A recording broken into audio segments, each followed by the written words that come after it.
प्रभु के वचन से देखेंगे। पहले मैं इंग्लिश में पढ़ दूंगा। नीति वचन उसका 24 अध्याय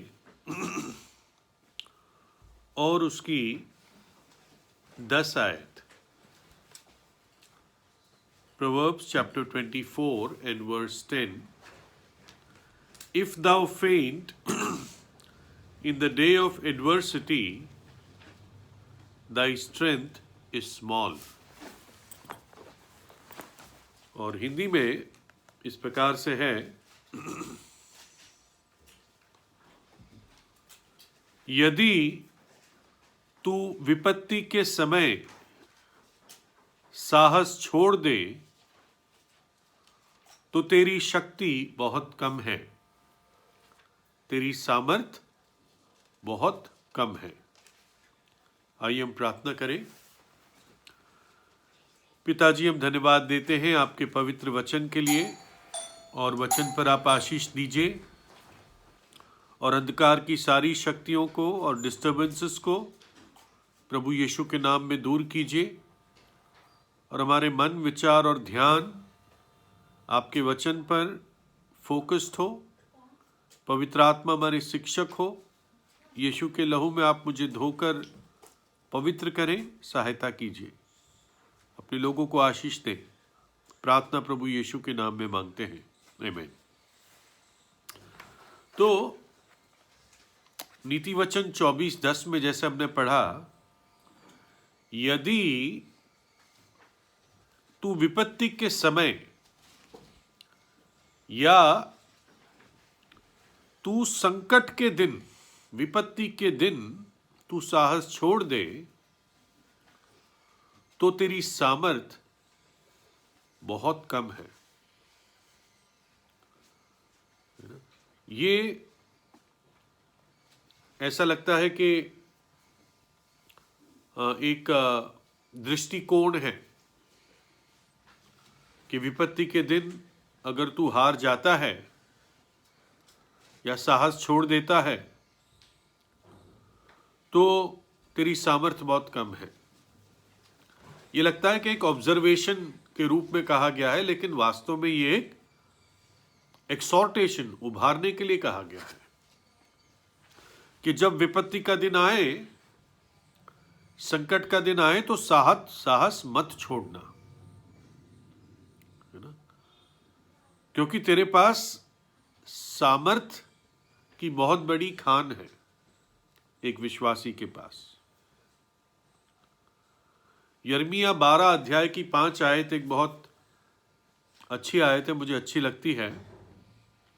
यिर्मयाह 12:5 लिखा है, तू जो प्यादों ही के संग दौड़कर थक गया है, तो घोड़ों के संग क्यों कर बराबरी कर सकेगा। और यद्यपि तू शांति के इस देश में निडर है, परंतु यरदन के आसपास के घने जंगल में तू क्या करेगा। कहता, अगर तू प्यादों के साथ ही चलते चलते थक गया है, तो घोड़े के साथ तू कैसे कंपटीशन करेगा। और अगर तू इस शांति के समय निडर है अभी, लेकिन इसका इंग्लिश में अर्थ इस तरह से, यरदन का पानी जब उभर के आएगा तो तू क्या करेगा। एक अनुवाद में लिखा है, जंगल, यरदन के पास घने जंगल में जाएगा तो क्या करेगा, लेकिन एक अर्थ है, एक इसका है swelling of Jordan, overflowing of Jordan, कि जब यरदन का पानी उभर कर आएगा तो तू क्या करेगा तब। यानी प्रभु चाहता है कि जब ऐसे समय आए, मुश्किल समय आए, कठिन समय आए, व्यक्तिगत जीवन में या परिवार में, कलीसिया में, या जैसे आज जगत में है, तो हमारी सामर्थ्य थोड़ी ना हो, हम हार ना जाएं, हम साहस ना छोड़ दे, परंतु मजबूत हो। क्योंकि सामर्थ पाने की हमारे पास एक खान है, सोर्स है ना। जैसे एक बहुत अमीर आदमी होता है जो अरबपति होता है और उसके घर में बहुत ब्लैक मनी होता है, काला पैसा होता है, उसके बिस्तर के नीचे भी पैसों के नोट होते हैं, तो उनके बच्चों को चिंता करनी नहीं पड़ती है। जब भी चाहिए होता है नोट लेके घूमने चले जाते हैं, ऐशो आराम करने चले जाते हैं। नकारात्मक उदाहरण दे रहा हूं। तो हमारे पास हमारे प्रभु की ना खत्म होने वाली सामर्थ है और हमें इस बात को समझना है कि संकट का दिन किसी पे भी आ सकता है। एक ब्रिटिश की नेवी का एक हीरो था, यानी कैप्टन था। नेवी जो समुंदर की सेना होती है, आई थिंक नौसेना कहते हैं उसको। तो ब्रिटिश की नेवी बहुत अच्छी मानी जाती थी पहले से, आज भी शायद। तो लॉर्ड नेल्सन करके इनका एक बहुत सुपीरियर, निपुण और बहुत शानदार एक नेवल हीरो था और उसने कई सारे युद्ध जीते थे इंग्लैंड के लिए। और किसी एक युद्ध में उसकी राइट आंख अंधी हो गई थी। तो जब फ्रांस के साथ एक बार युद्ध हो रहा था, इंग्लैंड और ब्रिटेन का, तो जिस जहाज में लॉर्ड नेल्सन थे, एक्चुअली ये लॉर्ड इसलिए बोलते हैं क्योंकि इंग्लैंड में कुछ लोगों को विशेष पदवी में लॉर्ड कहा जाता है। जैसे पद्म भूषण अवार्ड होता है इंडिया में, तो वैसे लॉर्ड कहते थे उनको। तो लॉर्ड नेल्सन उस जहाज में थे, लड़ाकू जहाज में, पानी के। और एक ऑफिसर ने आकर उनको कहा कि बहुत सारे शत्रु के जहाज आ रहे हैं, और वो फ्रांस के जहाज थे। तो लॉर्ड नेल्सन ने क्या किया, जो उसकी अंधी आंख थी वो टेलीस्कोप में डाली और उसने कहा मुझे तो कोई भी जहाज नहीं दिख रहा है। जानबूझ के अंधी आंख से देखा उन्होंने, है ना, क्योंकि मुझे तो कोई जहाज नहीं दिख रहा है। कौन से जहाज की बात कर रहा है तू? लॉर्ड नेल्सन जानते थे कि जो ताकत ब्रिटिश नेवी के पास थी वो फ्रांस के सामने, वो फ्रांस उसके सामने कुछ नहीं था। जितना अनुभव ब्रिटिश नेवी को था, जितनी ताकत और जितनी स्किल थी, फ्रांस हारना ही था उनके सामने। इसलिए उन्होंने ये कहा, क्योंकि वो अपनी ताकत को जानते थे।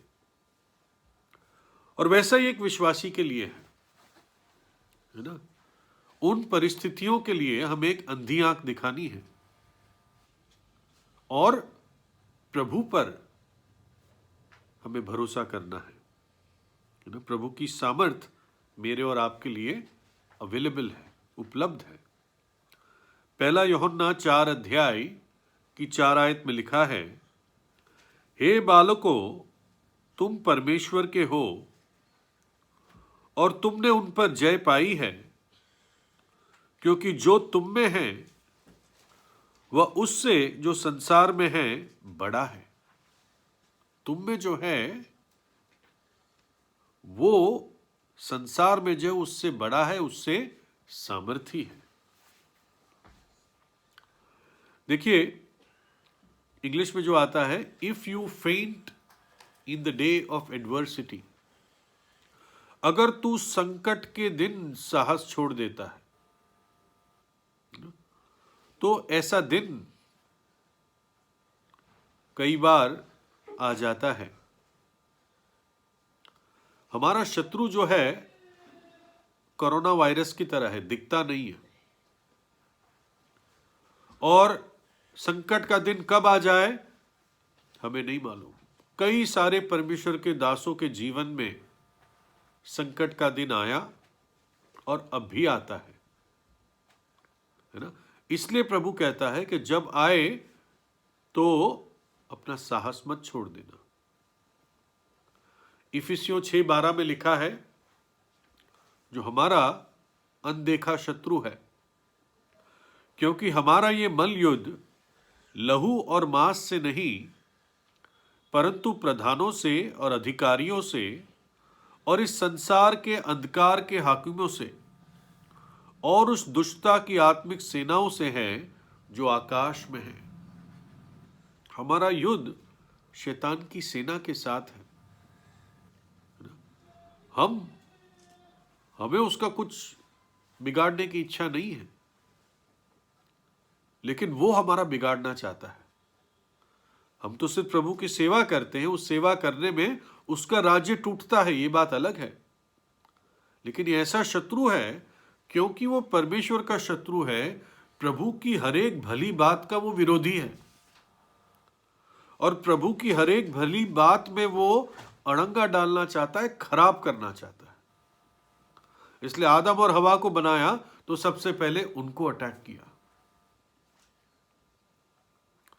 साथ ही साथ बाइबल एक दिन की बात करती है, इफिसियों 6:13, इसलिए परमेश्वर के सारे हथियार बांध लो कि तुम बुरे दिन में सामना कर सको और सब कुछ पूरा करके स्थिर रह सको। बुरे दिन में सामना कर सको। अगर संकट के दिन तूने साहस छोड़ दिया तो तेरी सामर्थ बहुत कम है। अय्यूब की कहानी हमने बहुत बार सुनी है। अय्यूब 1:6 में लिखा है, एक दिन यहोवा परमेश्वर के पुत्र उसके सामने उपस्थित हुए और उनके बीच शैतान भी आया। एक ऐसा दिन था, और वो दिन अय्यूब के संकट का दिन हो गया। दूसरे अध्याय की पहली आयत में लिखा है, फिर एक और दिन यहोवा परमेश्वर के पुत्र उसके सामने उपस्थित हुए और उनके बीच शैतान भी उसके सामने उपस्थित हुआ। ये एक और दिन अय्यूब के जीवन में आया। हमारी पता दोनों दिनों के बीच में कितना अंतर था, लंबा समय था या थोड़ा समय था, लेकिन तब अय्यूब की सामर्थ को देखते हैं। संकट के दिन उसने क्या किया? जब उसका सब कुछ लुट गया, पहले अध्याय में तो क्या लिखा है? अय्यूब 1:20 से 22, तब अय्यूब उठा और उसने अपने वस्त्र फाड़े, अपना सिर मुंडा लिया और जमीन पर गिर गया और आराधना की और कहा, मैं अपनी माता के गर्भ से नंगा पैदा हुआ और नंगा चला जाऊंगा। यहोवा ने दिया, यहोवा ने ले लिया, यहोवा का नाम धन्य हो।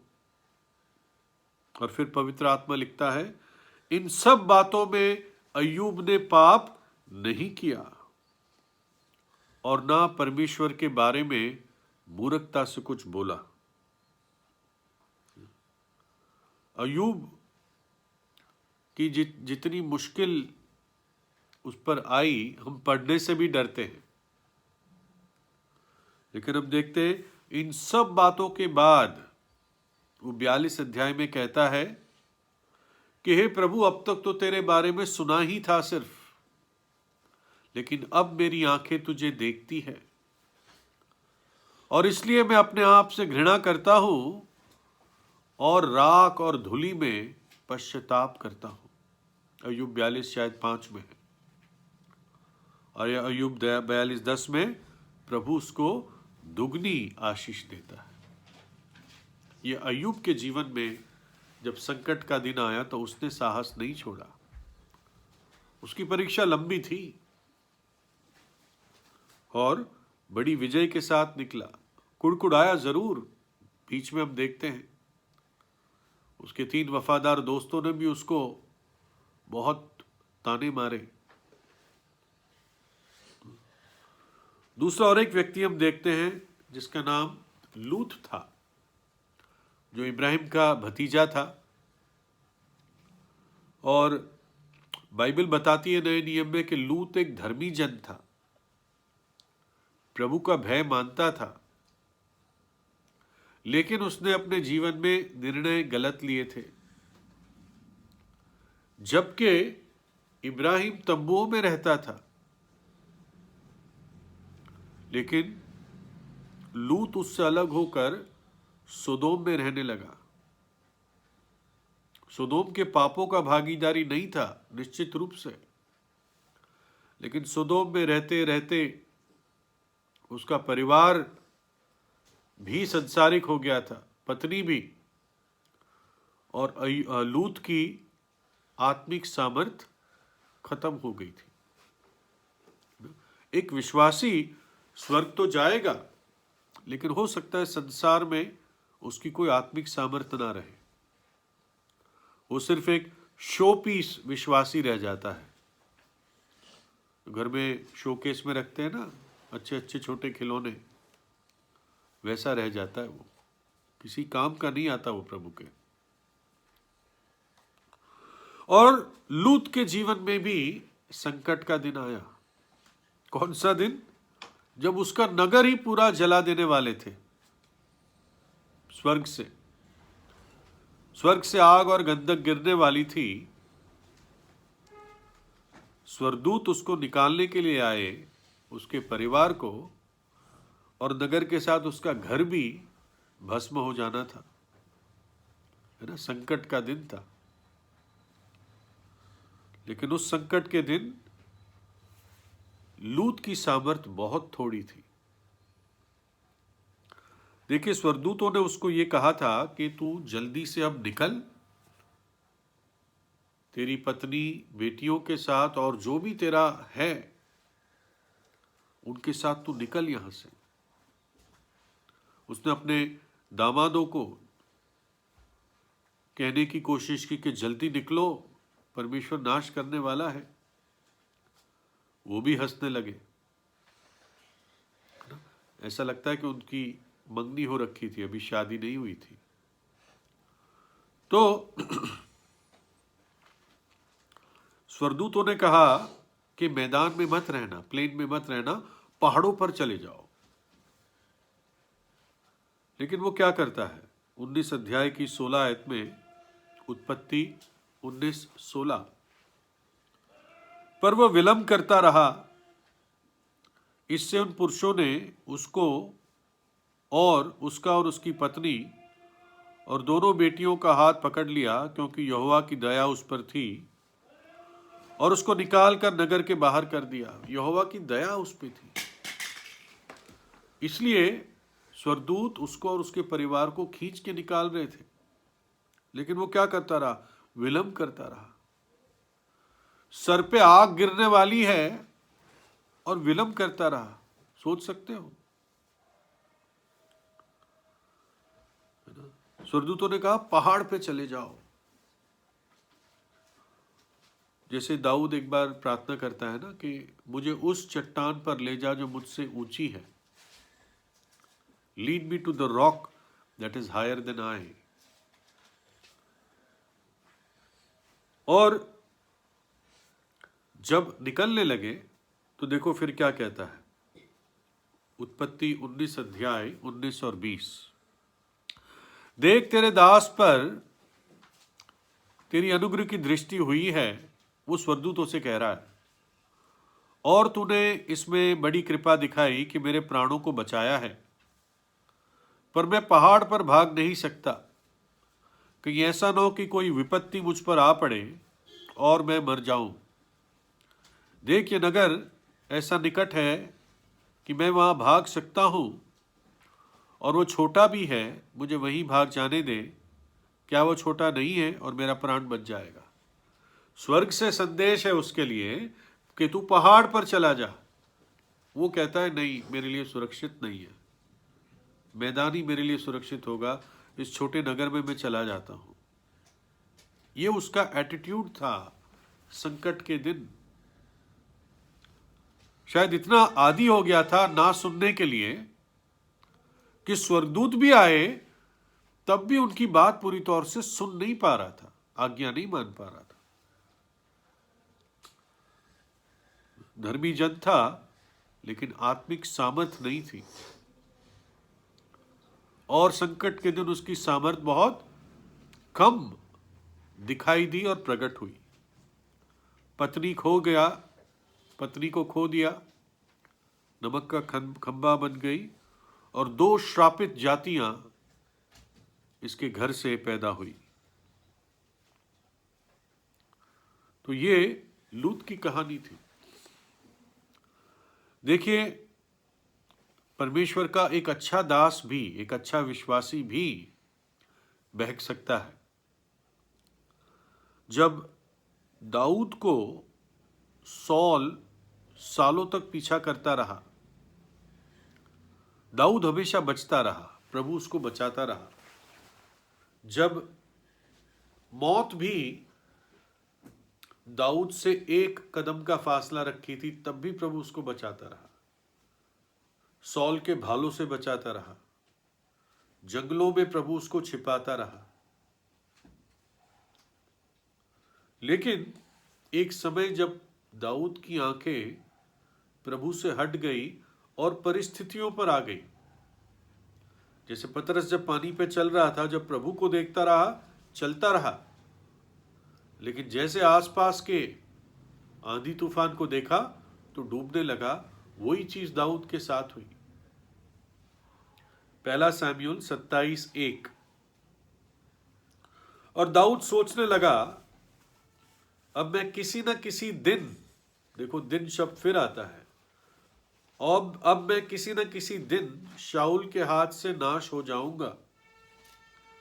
अब मेरे लिए उत्तम यह है कि फलिस्तियों के देश में भाग जाऊं, तब शाऊल मेरे विषय निराश होगा और मुझे इज़राइल के देश के किसी भाग में फिर ना ढूंढेगा, यों मैं उसके हाथ से बच निकलूंगा। अब कह रहा है मैं निश्चित रूप से सौल के हाथ मारा जाऊंगा। अरे अब तक तो नहीं मारा गया, इतने साल तो प्रभु बचाता रहा, अब क्यों प्रभु छोड़ देगा तुझे? कहता मेरे लिए सबसे अच्छी चीज यह है कि फिलिस्तियों के देश में मैं शरण ले लूं। जो चीज सबसे बुरी थी, अब दाऊद को लगती है मेरे लिए सबसे अच्छी चीज ये है। ये कैसे हो सकता है दाऊद जैसे व्यक्ति के साथ? है ना? जब दृष्टि प्रभु के ऊपर से हट जाती है तो उस दिन, संकट के दिन, उस व्यक्ति की सामर्थ थोड़ी हो जाती है। वो आकीश राजा के पास जाता है, जो फिलिस्तियों का राजा था। फिलिस्तियों का राजा तो था ही, लेकिन इज़राइल का शत्रु था, है ना? वही फिलिस्तीन जिसके गोलियात को दाऊद ने मारा था और सर काटकर हाथ में उठा के ले आया था। जब पहली बार दाऊद ने गोलियात की धमकियों को और गालियों को सुना था, तो मालूम है दाऊद क्या बोला था?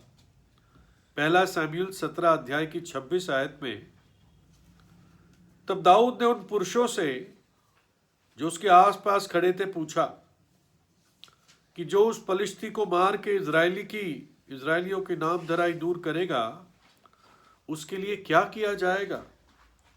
वह खतना रहित पलिश्ती तो क्या है कि जीवित परमेश्वर की सेना को ललकारे। दाऊद कहता है कौन है ये, क्या औकात है इसकी, इजराइल के जीवित परमेश्वर को ये ललकार रहा है। और जैसे बोला वैसे करके दिखाया भी उसने, दाऊद ने। लेकिन अब कुछ सालों बाद उसी फिलिस्तियों के शरण चला जाता है। आकीश राजा के पास आके क्या कहता है? 1 शमूएल 27 अध्याय 5 और 6। दाऊद ने आकीश से कहा, यदि मुझ पर तेरे अनुग्रह की दृष्टि हो तो देश की किसी बस्ती में मुझे स्थान दिला दे, जहां मैं रहूं, तेरा दास तेरे साथ राजधानी में क्यों रहे।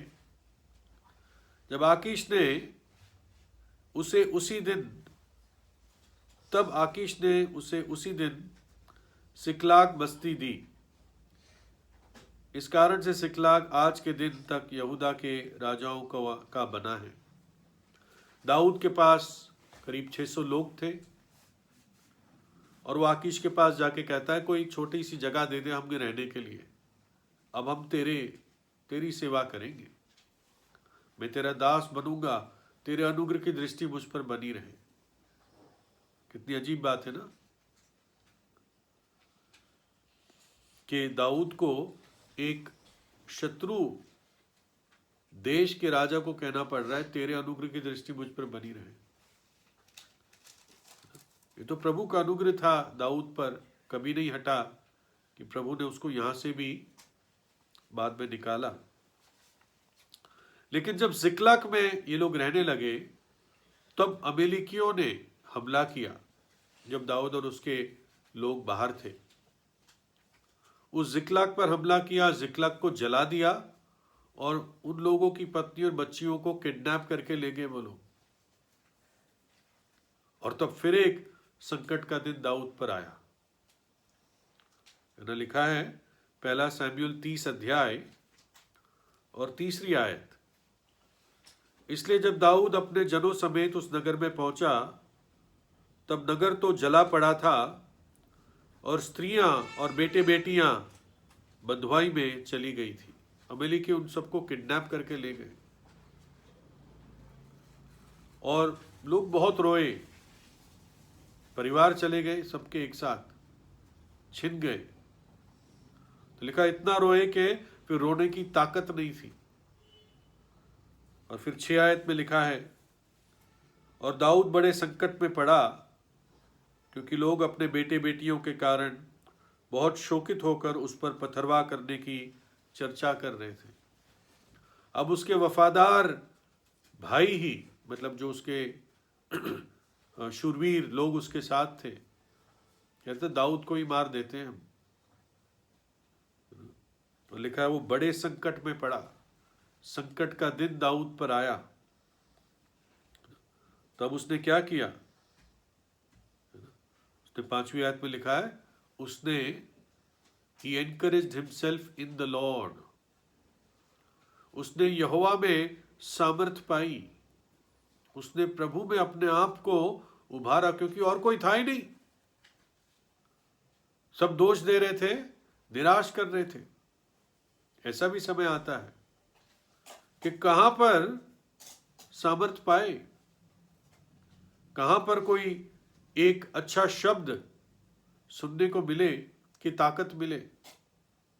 लिखा है नीति वचन में कि a heavy heart droops the spirit, एक भारी हृदय दुख से भरा हुआ आत्मा को बुझा देता है, लेकिन एक अच्छा शब्द, गुड वर्ड एनकरेजेस, इस प्रकार से है, एक अच्छा शब्द उभारता है। तो दाऊद के पास कुछ नहीं था अभी, तो वो यहोवा में अपने आप को उभारता है, एनकरेज करता है, उसकी पिछली भलाइयों को याद करता है, और फिर प्रभु उसको सिकलग से निकालता है। और इसी अध्याय में आप पढ़ोगे, दाऊद सब का सब फिर लौटा कर ले आया। David recovered all. प्रभु ने यूहन्ना 15:5 में कहा आखिर में, क्योंकि मुझसे अलग होकर तुम कुछ भी नहीं कर सकते। मुझसे अलग होकर तुम कुछ भी नहीं कर सकते। और ये बात प्रभु ने दाऊद को सिखाई। और जो कुछ खोया था, दाऊद ने सब कुछ लौटा लिया। सामर्थ की खान थी, फिर से वहां पर आ गया। ऐसा ही दिन यहोशापात के जीवन में आया। यहोशापात यहूदा का एक बहुत अच्छा राजा माना गया, प्रभु से बहुत प्यार करता था। उसके बारे में लिखा है, His heart was lifted up in the ways of the Lord. उसका हृदय यहोवा के मार्गों में आनंदित रहता था। और एक दिन उसको खबर मिली कि 3 बड़ी जातियां मिलकर उसके विरुद्ध, यहूदा और यरूशलेम के विरुद्ध आ रही है। दूसरा इतिहास 20 अध्याय और 1 से 4 मैं पढ़ता हूं। दूसरा इतिहास 20 अध्याय 1 से 4। इसके बाद मोआबियों और अमोनियों ने और उनके साथ कई मूनियों ने युद्ध करने के लिए यहोशापात पर चढ़ाई की।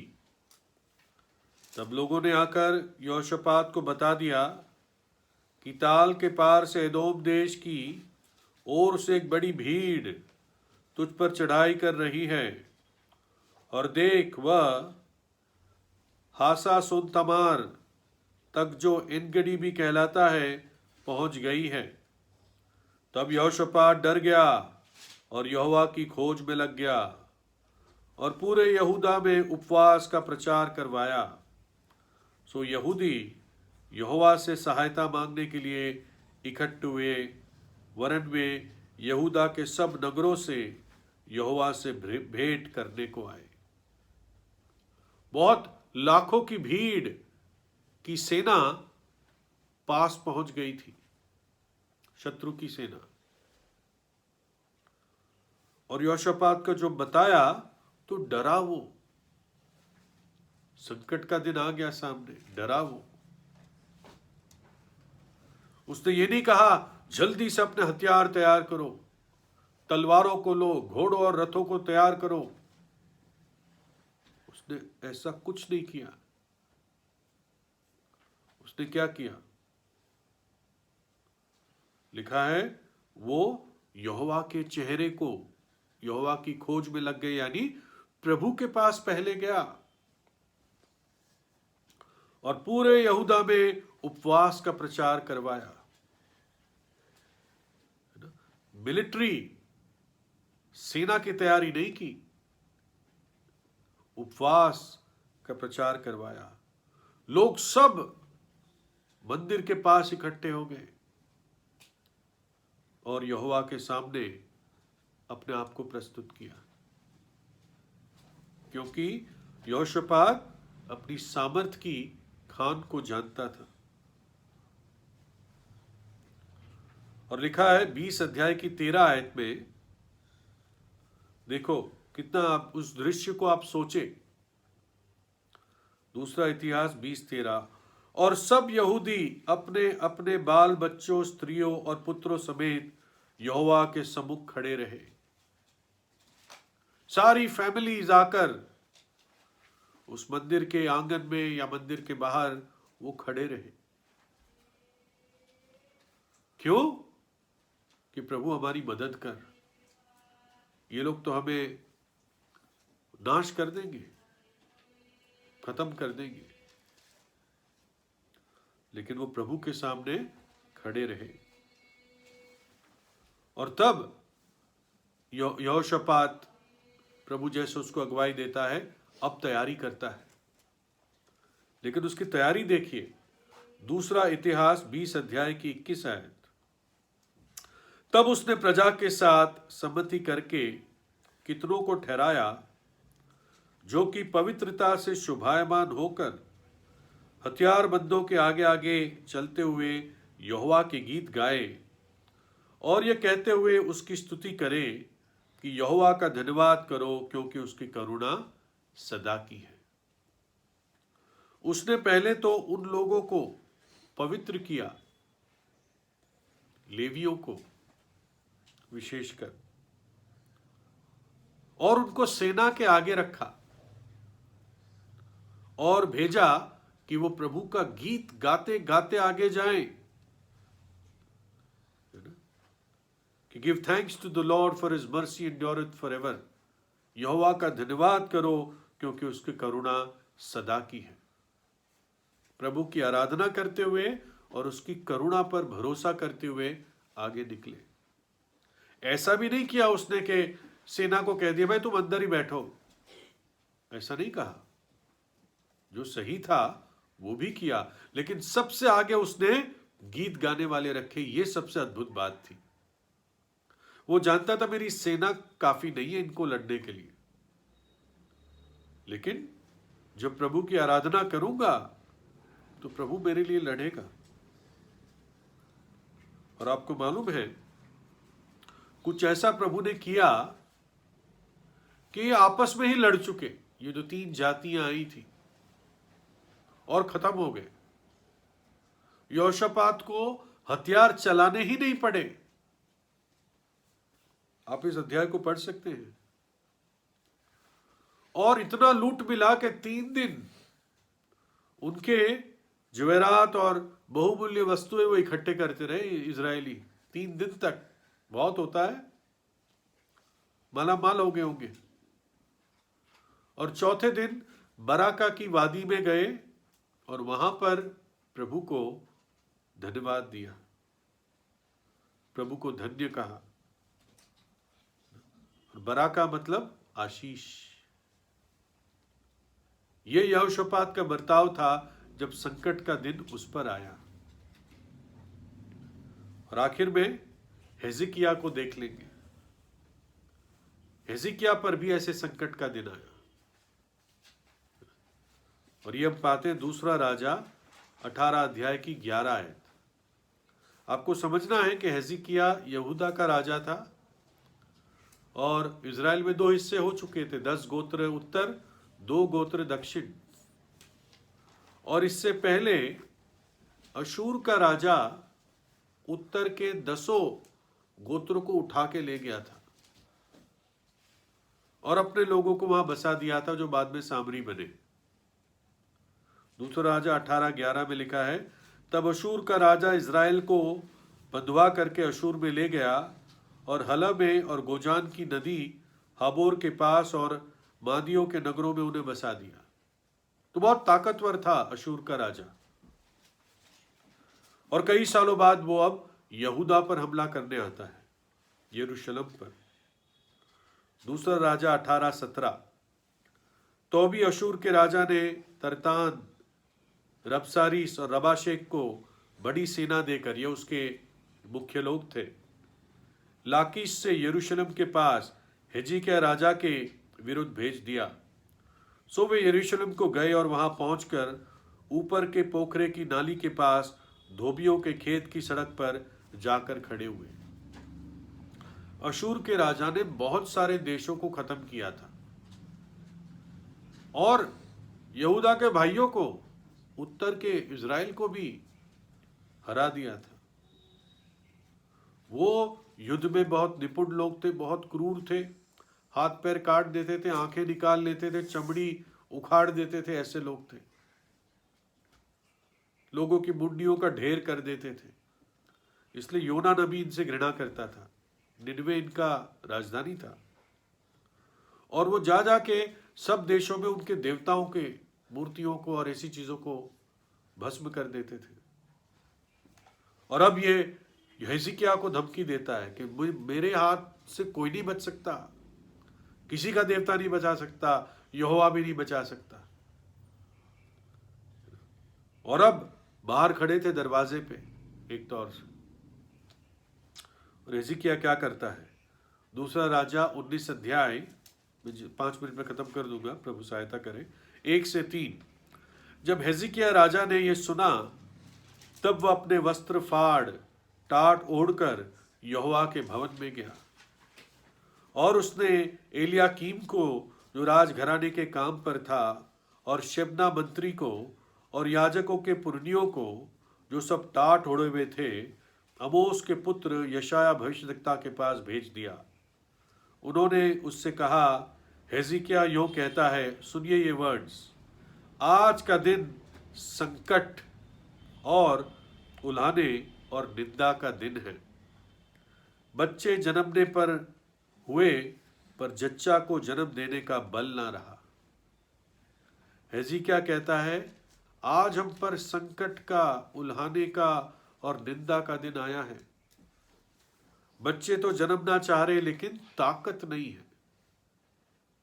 वो यशायाह से कहता है, संदेश भिजवाता है, अपने वस्त्र फाड़ता है, प्रभु के सामने नम्र हो जाता है। ये भी कोई मिलिट्री तैयारी नहीं करता कि सेना तैयार हो, तलवारों तैयार करो, घोड़ों रथों को तैयार करो, सबसे जवानों को, ताकतवरों को आगे भेजो। कुछ नहीं करता ऐसा।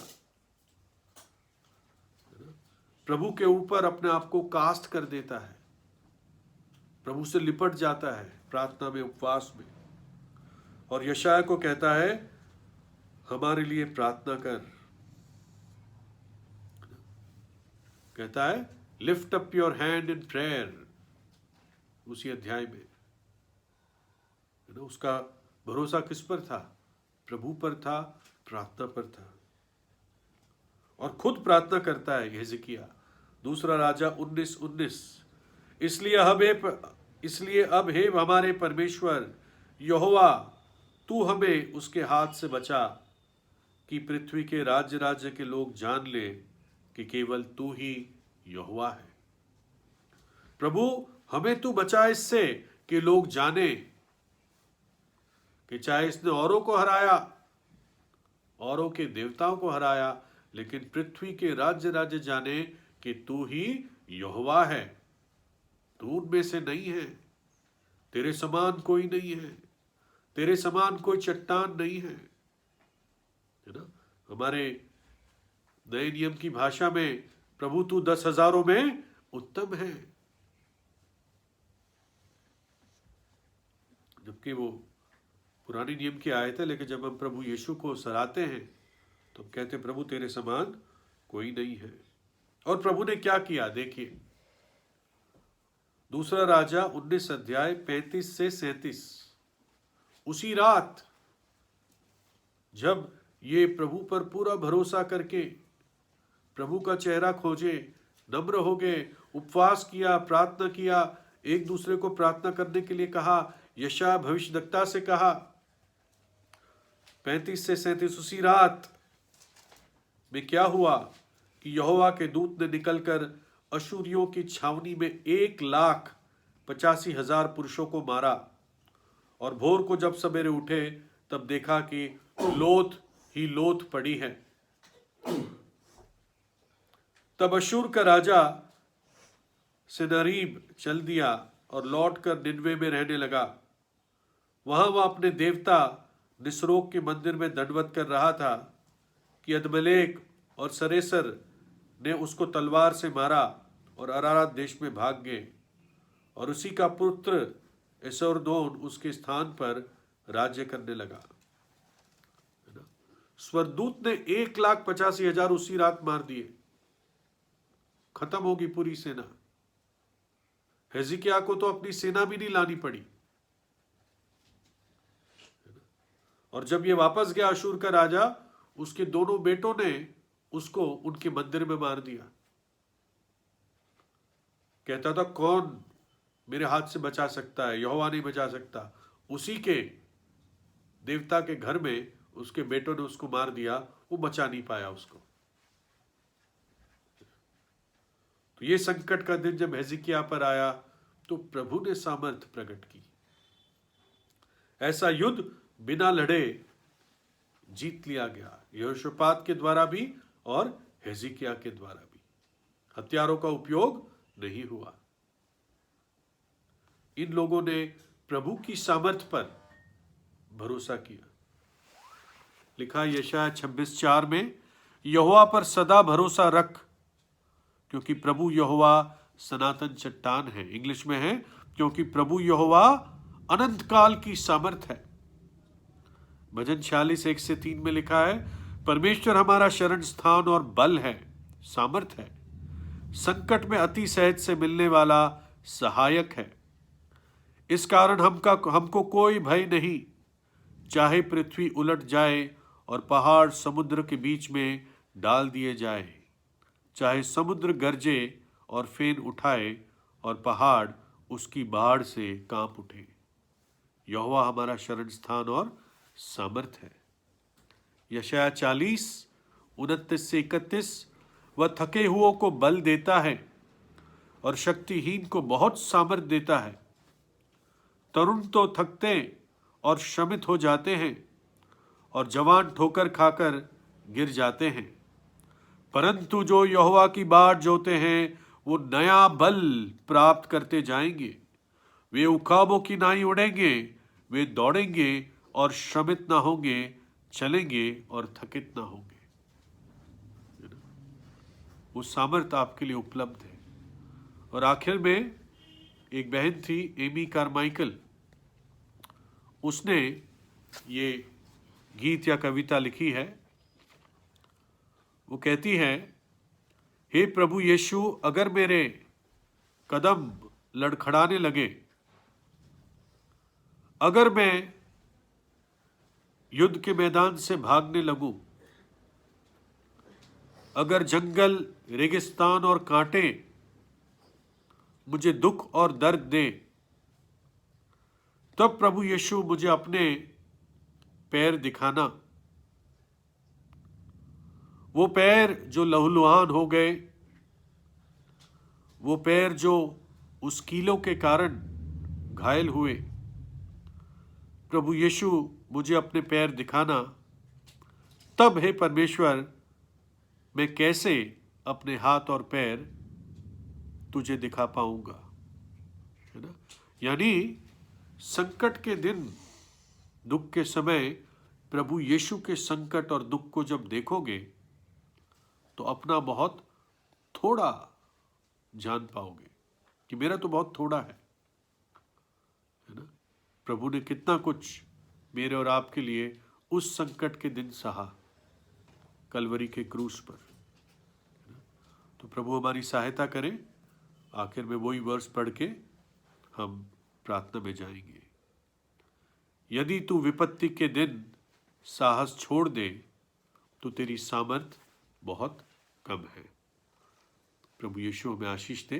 हमारा कोई भाई प्रार्थना करे।